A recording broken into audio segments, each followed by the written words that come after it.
Alright, so the original purpose of this video was to show you why you might not be getting any potatoes when harvesting, but the complete opposite happened and I ended up getting more potatoes instead. So we're just gonna roll with this video that I failed successfully. But even with this experiment, I even learned something from this. So let's get to it.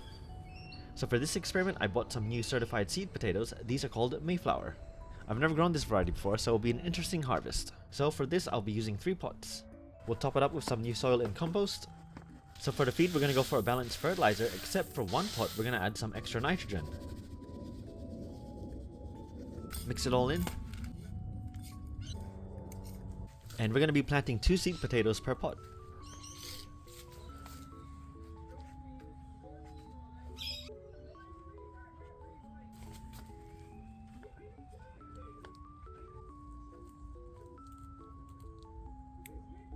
Add some mulch.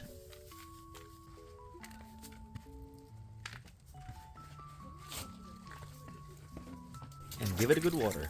So how I'm going to label these are what I'm going to be feeding it every month. So for one pot, we're going to do the usual potassium and phosphorus feed every month. The second pot, I'll feed it the same, but we'll reduce the watering. And for the third pot, we're going to have a higher nitrogen feed every month. So these are what we're going to be experimenting with for this video, with the original intention with 2 of these with a reduced yield. And here we are a couple weeks later. So we haven't reached the mark to give them a feed, but I have noticed the one high in nitrogen is slightly smaller. So they've received their first feed, but the one that is leading is the PK feed with regular watering. And here we have the PK feed with regular watering, the higher nitrogen feed with regular watering, and the PK feed with reduced watering. Fast forward a month, the PK with the regular watering has stopped growing. The higher nitrogen feed with regular watering has become the largest plant, has the darkest leaves, and is still kind of growing. The PK with the reduced watering is the smallest plant. Because I don't water it regularly, this plant has been wilting a couple of days before I give it a soak again. And here we are nearing the end of these plants. Because of the heat and rain, these guys caught some early blight and started to get destroyed by late blight. The PK regular watering is the first one to go. The higher nitrogen feed with the regular watering is still kind of doing good, still maintaining its green leaves, but it also looks like we have some new growth happening here. The PK with the reduced watering is doing okay. It seems to be in a slightly better condition than the PK with regular watering. And here we are, the plants have finally died back. So I had to get rid of all the foliage because they were just heavily infested with late blight. The higher nitrogen with regular watering and its new stem is doing quite well actually. And it's almost about to flower. Now this plant actually looks healthy. It's probably due to the balanced feed with the higher nitrogen giving it nutrients. And here we are with the PK with reduced watering. Looks like we do have a little sprout growing.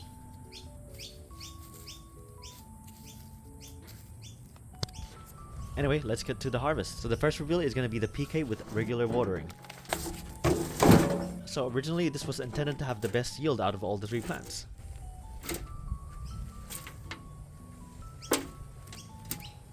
And here we are, we finally got to those lovely potatoes. So these plants have been growing around 80 days. And this is a pretty decent yield despite all the blight issues.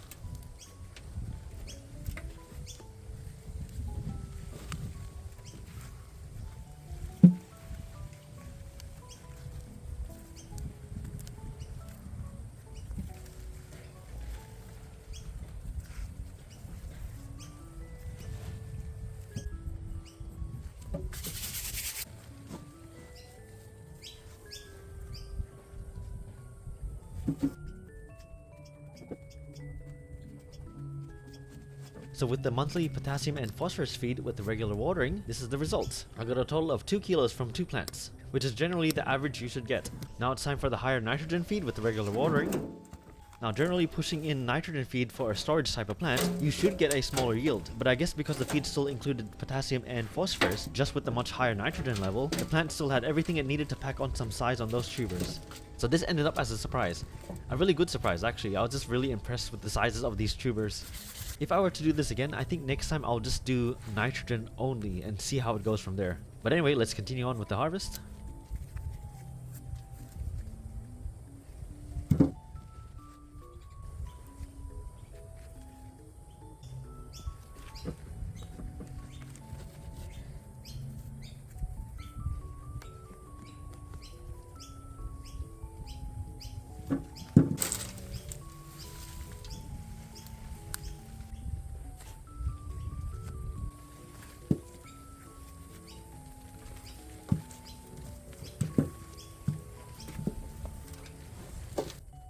So with the monthly feed that is balanced but boosted with nitrogen, this is the results. I got a total of 3 kilos from these 2 plants. So each plant gave 1.5 kilos, which is pretty good, and I absolutely love the sizes of these tubers. And lastly, PK feed with the reduced watering.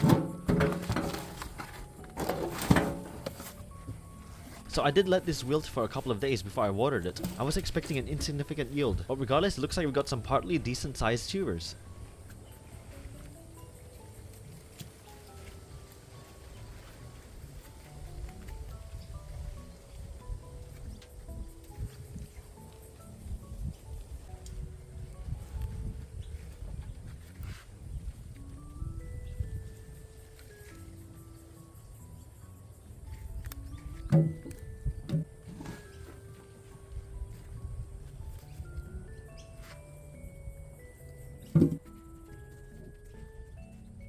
So with the monthly potassium and phosphorus feed with the reduced watering, this is the results. So I got a total of 1.3 kilos from 2 plants, which isn't too bad. I was actually expecting much less than a kilo. Now here's the results from this experiment. So yeah, this is not how I expected this to turn out. The point in this video I was trying to make is why some people might not be getting anything to harvest, or a really small harvest. So with one I did reduced watering, and another one I did higher nitrogen. But no, this kind of failed. The pot with the higher nitrogen in the feed actually did pretty good, and actually ended up with the best yield. With the monthly feed including high nitrogen, I was intending the plant to push a lot of its energy to continually put its energy into foliage growth. But yeah, even with this, it looks like I even learned that you can supply some nitrogen to the potatoes and it will still increase its yield as long as you're still supplying some potassium and phosphorus.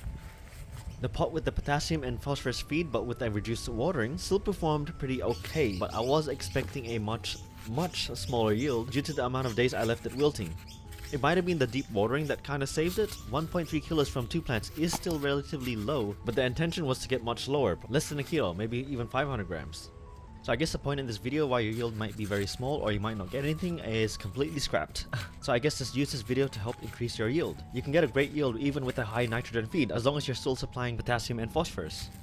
And in case your potatoes are just drying out too much because you just didn't have the chance to regularly water it, just give it a big deep watering and that should do the trick. I will definitely be doing this experiment again. I do want to find out how for some people to not get any potatoes, because I have gotten those questions before, or a yield that's not even enough for a small meal.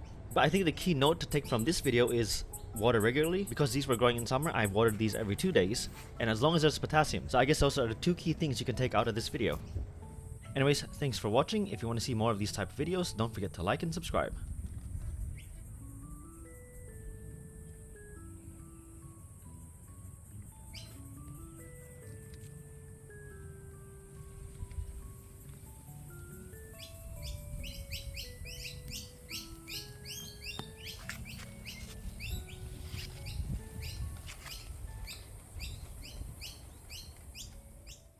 The heck?